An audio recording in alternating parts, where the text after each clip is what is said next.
غيكون متابعه، تكون حقيقه غتكون متابعه. متعه 18 يوم غتكون فيها متعه. ما يمكنش نقولش انا الحين ما تسولوش على الرجاء، الناس بزاف عارفين داك التوجه ديالو انا كتجيني حتى الرجاء حتى هي عندها نفس المشكل، هي غتعاني من وجود انعدام لا كاليتي، يعني ديك الجوده نقصات، خلات ان الرجاء واخا تخرج الفلوس ما لاقياش. نعم. يعني بعض اللاعبين ولاو تيلعبوا في الرجاء الحمير، اسمح لي انا نعم.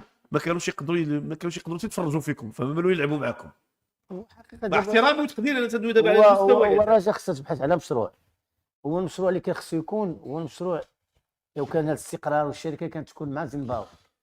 يعني السنه اللي فاتت في فريق بلقبين، كان على الاقل كان خصو يكون مشروع، ما يمكنش تعاقد مع مدرب سنه واحده فقط، فهمتي. على الاقل كان خصو يكون واحد المشروع، لان الفريق رغم ذلك انا بالنسبه لي احسن مدرب في هذه الفتره الماضيه كان هو زنباور. لا من حيث يعني طريقه اللعب، كان اداء ونتيجه، حتى كان افكار، هي كانت افكار جيده تكتيكيه، لا هجوميه، لا من حيث خروج للبناء من الخلف، لا من حيث التقدم، لا من حيث الانهاء. يعني كيما الكرياسيون، زون دو بروغريسيون، زون دو انيسيال اللي كتكون فيها لا سورتي د بال. هادو كانوا جيدين، كان الضغط كيضغط على، كان واحد بريسينغ بيرمانون سيغ لو بورتور دو بالون ديال لادفيرسير، اللي كان دائم. يعني شفنا عام جيد، كان توج به بالثنائيه. من بعد شفنا الفريق يعني تراجع، يعني تراجع كثير. اختيارات المدربين ما كانوش في مستوى، يعني ما كانش اختيارات. تذبذب حتى في التسيير ديال الفريق، يعني كان تذبذب كبير، كان ديون، عده اشياء اللي كانت اثرت على الفريق. يمكن من عوده الزيات، يعني عوده الشركه الحمد لله، اللي غيكون كاين واحد الاستقرار. الفريق يعني سد الديون ديالو. كيبقى هنا خصنا ندوزو المشروع الرياضي، خصنا نعطيو اهميه للاكاديميه اخويا امين، لان ما بقيناش كنخرجوا لاعبين. هذا المشكل هذا نهائيا.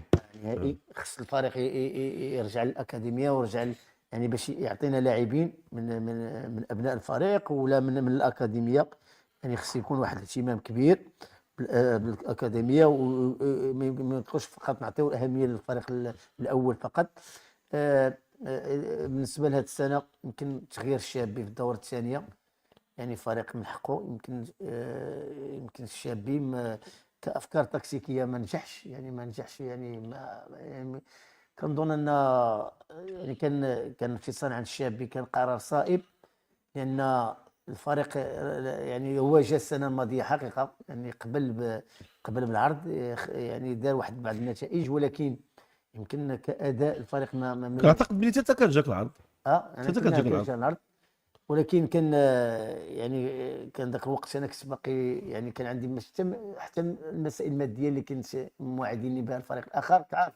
يعني ما كنتش بزاف الاشياء اللي ما فهمتي، اللي ما خلاتنيش يعني فهمتي نفسخ العقد ونجي.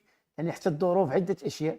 يمكن هو يعني يمكن قبل العرض جا يعني حقق بعض النتائج ايجابيه ياك، ولكن كاداء يعني كافكار تكتيكيه يعني ما توفقش فيها بشكل كبير، يعني بشكل كبير. وسيرتو المباراه اللي كان لعب ضد الجيش الملكي، اللي كان يعني فريق، كانت هي اللي قسمت لي الدار ديالو. لان ما يعني ما حقيقه فاش يعني ما الفريق الجيش الملكي كان يعني كان توفى المدرب ديالو، تفوق بشكل كبير على الشابي في الافكار التكتيكيه.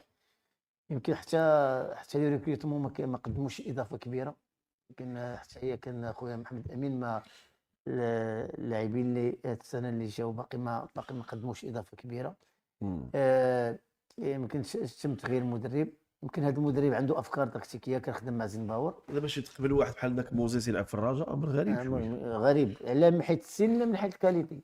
يعني السن ديالو واش كبير. الرجاء حتى لهاد الدرجه ولا يلعبوا فيها بحال دوك اللعابه؟ نعم يعني شكون اللي تم اختياره، لان المدرب هو اللي تم هو اللي جابو. هو اللي جابو، هو اللي طلب الانتداب ديالو.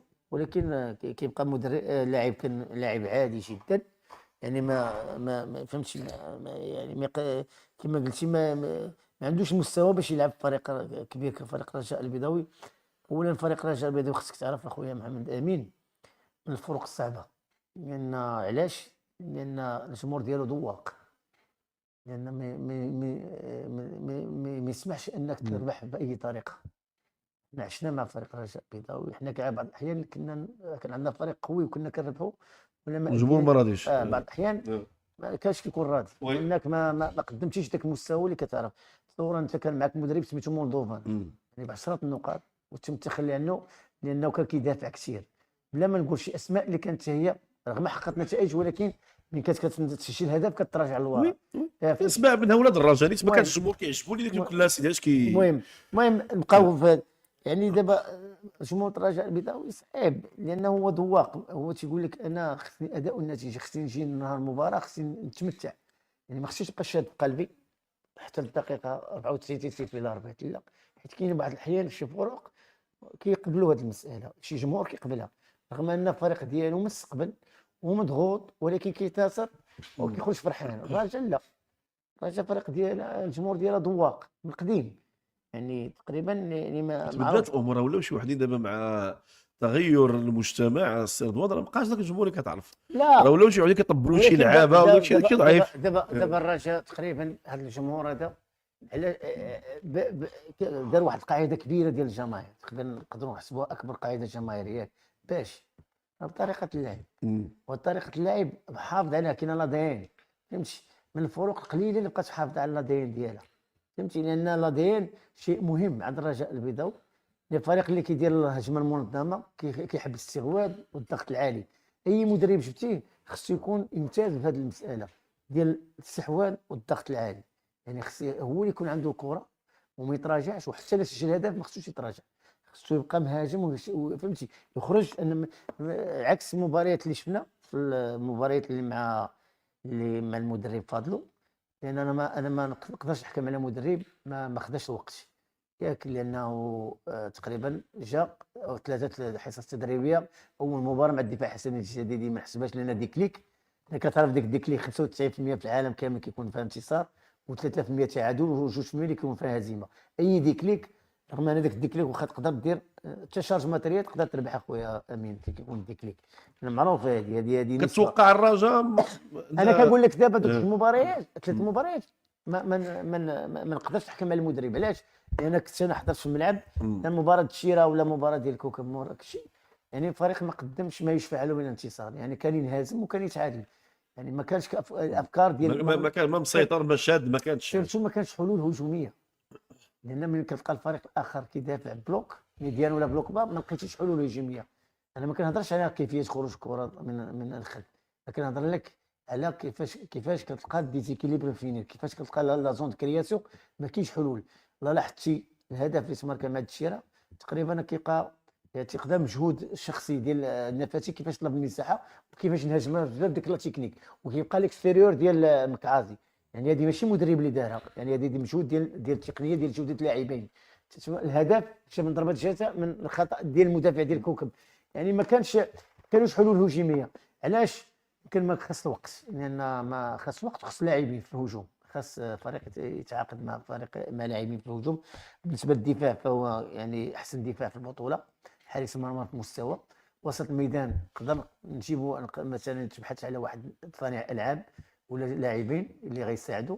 انا بالنسبه لي خاص 3 في خط الهجوم و2 في وسط الميدان، خاص 5 انتدابات الا الفريق بغى يصارع على البطوله، لان ما تنساش هذه السنه راه فرصه للفريق الرجاء البيضاوي لانه ما متابع حتى شي مسابقه خارجيه، ما تنساش ان البطوله دابا 2.5 شهور غتتوقف، الوقت اللي غادي تطلق غيكونوا الفرق اللي مشاركه في كاس افريقيا وغيكونوا مباريات يعني متتاليه، لان علاش؟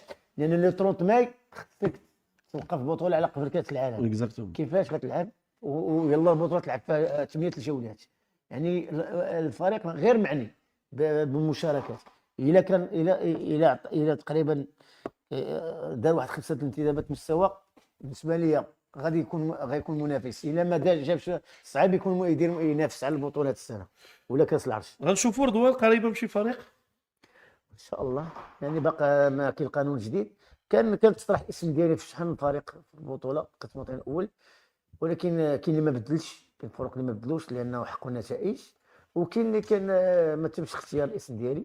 ان شاء الله انا جاوني بزاف يعني من القسم الوطني الثاني الفرق اللي بغاو يصعدوا، ولكن ما بغيتش نرجع للقسم الوطني الثاني لان باقي عندي واحد الفرصه ديال القسم الوطني الاول، لاني كنشوف راسي انا مدرب القسم الوطني الاول، ما كنشوفش راسي ما بغيتيش تراجع لان كنشوف راسي الحمد لله دائما فاش كنت قسم الاول السنه الاولى حتى للصف الثالث في مرحله الذهاب. فاش رجعت السنه الماضيه حتى الصف الثامن في مرحله الذهاب فاش كنت مع الفريق. يعني حققت نتائج ايجابيه. قدمت الحمد لله مع الفريق ديالي عروض قويه، يعني كره حديثه يعني هجوميه. كنشوف راسي انا يعني كمواطن الاول نتسنى شي بروجي، نتسنى شي فريق اللي يكون عنده اهداف، يكون عنده لاعبين اللي يقدموا لك على الاقل واحد 60%، لان ما يضيعش لك 5 متر واحد البوطو. يعني لقيت مشكل السنه الماضيه والسنه مع المهاجمين، يعني كنخلق اكثر فريق ثاني ولا ثالث فريق اللي كيخلق محاولات ولكن ما كتسجلش. باكونتر كيتسجلوا عليك شي اهداف بخطا وانت كتضيع يعني عدد فرص كثيره، وهذا هو المشكل. المشكل عندي في الهجوم ما كيسجلوش، ماشي ما كنوصلش، انا كنوصل لكن كاليتي يلاه هضرنا قطع شي نهار بشي مهاجم يكون مهاجمين وشي فرق اللي عندها شي لعابه كاليتي كما الحمد لله اللي حتى بن هاشم حتى هو راه مشاهدين النصيب راه يعني صبرت حتى جا شي فريق كفريق الوداد الوداد. البيضاوي اللي عنده جات واحد الفرصه استغلها. عنده كاليتي دي جوار فهمتي، عنده الكاليتي دي جوار فهمتي. هذا الكاليتي دي جوار هي اللي كدير الفرق. راه تشوف المباراه اللي لعبناها انا فريق الوداد راه شكون اللي دار الفرق في الاخير هما اللاعبين. لاعبين عرفوا يسجلوا وما خطئوش، ولاعبين خطئوا وما تسجلوش. هنا هو الفرق. رضوان حيمن شكرا. شكرا على الاستضافه. شكرا لك انت على قبول الدعوه. لا بالعكس، شكرا لك. تحيه كبيره للسي رضوان ونتمنوا لك خير في المسار ديالك دائما، وان شاء الله نصادفوك فرص اخرى. كذلك الشكر كبير لطارق النفاتي، وان شاء الله تستناو تقارير اخرى